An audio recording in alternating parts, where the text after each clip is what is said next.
Olá a todos, bem-vindo ao nosso canal Conhecimento Não Tem Dono. E hoje vamos falar sobre a regulação normal da pressão arterial. É importante então que o enfermeiro compreenda esses mecanismos fisiológicos para saber identificar quais são as possíveis alterações desses mecanismos e entender a evolução dessas alterações no desenvolvimento da hipertensão arterial, tanto primária quanto secundária. O entendimento desses mecanismos vão permitir a vocês uma competência para a construção do diagnóstico de enfermagem de risco de pressão arterial instável e, principalmente, para que vocês possam traçar prescrições de enfermagem mais objetivas. A pressão arterial nada mais é que a força exercida então pelo sangue sobre a parede das artérias durante a sístole e a diástole ventricular. A pressão arterial ela deve ser o suficiente para manter a perfusão tecidual durante as atividades, ou seja, combatendo a própria lei da gravidade e também durante o repouso. A manutenção da pressão arterial e da perfusão tecidual requer sempre uma integração de fatores sistêmicos e efeitos vasculares também locais. Ela é principalmente uma função do débito cardíaco e também da resistência vascular sistêmica. O débito cardíaco, ele se refere à quantidade total de sangue que é ejetada por um dos ventrículos em litros por minuto.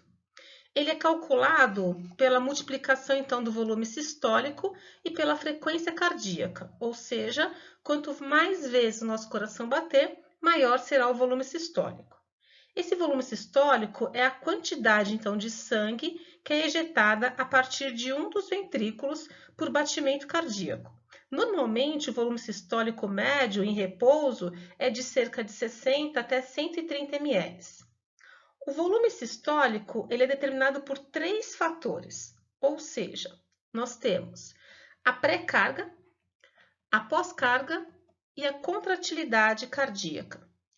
A pré-carga, ela se refere ao grau de estiramento das fibras musculares cardíacas durante a fase final da diástole. O final da diástole é aquele período em que o volume de enchimento nos ventrículos é mais alto e o grau de estiramento das fibras musculares é maior. Ou seja, pessoal, à medida que o volume de sangue que retorna para o coração aumenta, o estiramento da fibra cardíaca também aumenta, levando a uma contração mais forte e maior volume sistólico. Ou seja, se entra mais, sai mais. A pré-carga, ela pode ser diminuída quando a gente tem, então, uma redução do volume de sangue circulante que retorna para dentro dos ventrículos. Ou seja, é uma redução desse volume de sangue que retorna para o próprio coração. O que pode levar, então, a ter uma redução da pré-carga? Uso de diuréticos, por exemplo, diuréticos de alça, vasodilatadores, sangramentos importantes, quadro de desidratação. Toda vez que eu tiver uma perda volêmica, eu tenho diminuição também da pré-carga. O contrário também, ou seja, se a pré-carga é elevada, nós vamos ter também um aumento do retorno venoso para esse coração, para os ventrículos, aumentando também o volume sistólico. A pós-carga ou resistência à ejeção de sangue do ventrículo é a segunda determinante do volume sistólico. O que acontece nesse processo? A pós-carga nada mais é que a resistência vascular sistêmica. A resistência vascular sistêmica é a força que se opõe ao movimento do sangue dentro dos vasos sanguíneos. O que interfere diretamente nessa resistência vascular sistêmica? O raio das pequenas artérias e arteríolas é o principal fator determinante, ou seja, quanto menor for o raio, quanto menor for a arteríola, maior a resistência vascular sistêmica. Alguns fatores podem interferir nessa resistência vascular sistêmica. Por exemplo, a ação de catecolaminas endógenas, o que leva então à vasoconstrição, principalmente das arteríolas, que é o que a gente vai falar nos slides posteriores. E a própria formação de aterosclerose, que nós já discutimos aqui nesse canal no vídeo aula sobre a sua patogênese. Já a contratilidade cardíaca, ela se refere à força gerada pelo miocárdio. Ela é intensificada por meio também das catecolaminas circulantes, da atividade neural, simpática e alguns medicamentos como digoxina, dobutamina, dopamina. Portanto, o aumento da contratilidade cardíaca leva ao aumento do volume sistólico. No entanto, pessoal, quando essa contratilidade é deprimida, por exemplo, por hipóxia, acidose e algumas medicações que fazem bloqueio beta-adrenérgico, como a atenolol, o débito cardíaco também fica diminuído pela própria diminuição da contratilidade cardíaca. Os mecanismos, então, que regulam a pressão arterial, eles podem afetar tanto o débito cardíaco quanto a resistência vascular sistêmica ou as duas coisas. Utilizando como exemplo o slide anterior, vamos falar então da pré-carga. Qualquer situação onde eu diminua o volume sistêmico, como uma desidratação, sangramento, eu tenho redução dessa pré-carga e automaticamente eu vou ter uma diminuição do volume sistólico com redução de débito cardíaco e diminuição da pressão arterial. Esse é um dos exemplos. Outro exemplo está relacionado à resistência vascular sistêmica. Se nós temos uma pessoa constantemente em estresse, ela fica constantemente acionando os mecanismos, os hormônios do estresse, liberando então catecolaminas que fazem vasoconstrição e isso altera a pressão arterial, ou seja, altera esses mecanismos de regulação da pressão arterial. Isso também pode acontecer com os dois, ou seja, tanto a alteração do débito cardíaco como a alteração da resistência vascular sistêmica. O que nós temos que saber? Que a regulação da pressão arterial normal é um processo complexo, envolve dois mecanismos fisiológicos. Isso acontece continuamente com os indivíduos sem alteração pressórica, ou seja, sem nenhuma patogênese. A curto prazo, está relacionado com a ativação do sistema nervoso simpático. Ele age diretamente no endotélio vascular, agindo então sobre a resistência vascular sistêmica. Esse processo todo do sistema nervoso simpático, ele é ativado em segundos assim que a pressão arterial cai. A longo prazo, a nossa pressão arterial ela é regulada por meio do sistema renina-angiotensina-aldosterona, ou seja, esses processos hormonais que acabam retendo mais sódio e água. Além disso, a ativação do sistema renina-angiotensina-aldosterona também estimula a liberação simpática de catecolaminas e também estimula o endotélio vascular na produção de endotelina. Então, a longo prazo, nós vamos ter, além da melhora do débito cardíaco por retenção de água e sódio, melhorando a pré-carga, nós também vamos ter uma interferência na resistência vascular sistêmica. Em indivíduos saudáveis, esses mecanismos, tanto na regulação do débito cardíaco como da resistência vascular sistêmica, eles funcionam em resposta às próprias demandas do nosso corpo. Ou seja, se a gente acaba ingerindo uma quantidade excessiva de sódio e retenção de água, a gente vai ter uma redução dessa pressão arterial. Se eu tenho um quadro de desidratação, eu também vou ter mecanismos que regulam essa pressão arterial.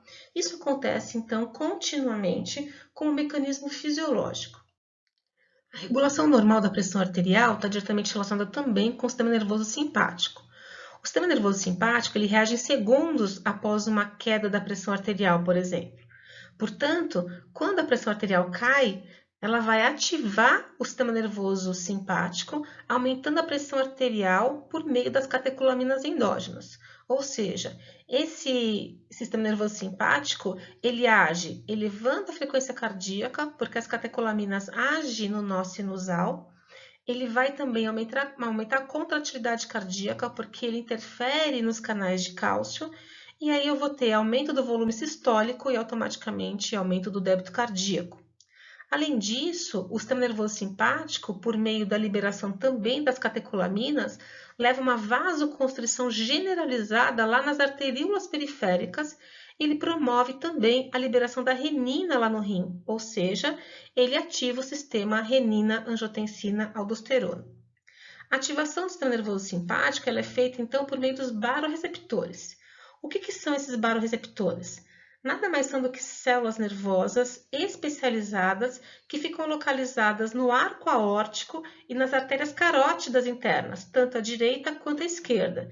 Na verdade, fica no ponto de bifurcação entre as artérias carótidas comuns. Essas células sensores de pressão têm um papel importante na manutenção da estabilidade da pressão arterial durante as nossas atividades normais. Essas células são sensíveis às alterações de pressão e elas percebem rapidamente qualquer mudança da pressão arterial e transmite, então, uma informação aos centros vasomotores no tronco encefálico. Já o tronco encefálico ele vai enviar, então, essa informação por meio de uma complexa rede de interneurônios que vão excitar ou vão inibir os nervos eferentes responsáveis pela função cardiovascular. Como é que isso tudo acontece? Isso acontece porque os nervos eferentes do sistema nervoso simpático inervam as células musculares lisas, vasculares e cardíacas. Em condições normais, um nível contínuo da atividade do sistema nervoso simpático mantém uma vasoconstrição sempre persistente, ou seja, sempre constante.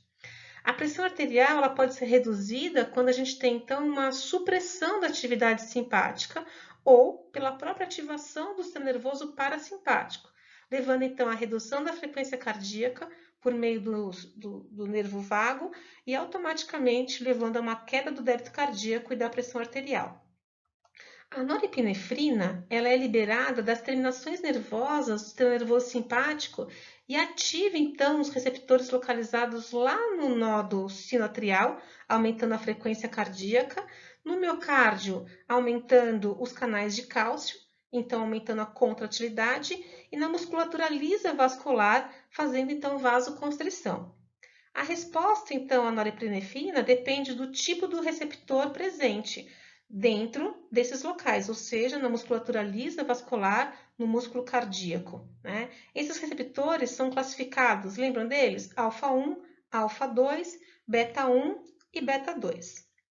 Apesar de serem estimulados pelo sistema nervoso simpático, os rins também são responsáveis pela regulação da pressão arterial a longo prazo, fazendo principalmente a retenção de sódio e água por via da aldosterona e retroalimentando, então, o próprio sistema nervoso simpático.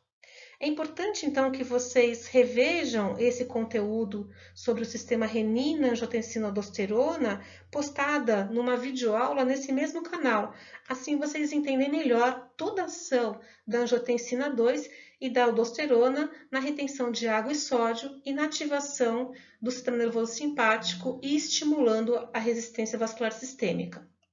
Exemplificando, então, o que nós já falamos até agora, toda vez que a gente tiver um estiramento desses baroreceptores, lá no arco aórtico ou na carótida interna, tanto direita quanto esquerda, esses baroreceptores, então, vão fazer um estímulo lá no centro vasomotor, tá bom? Do tronco encefálico, causando, então, uma inibição da ação simpática.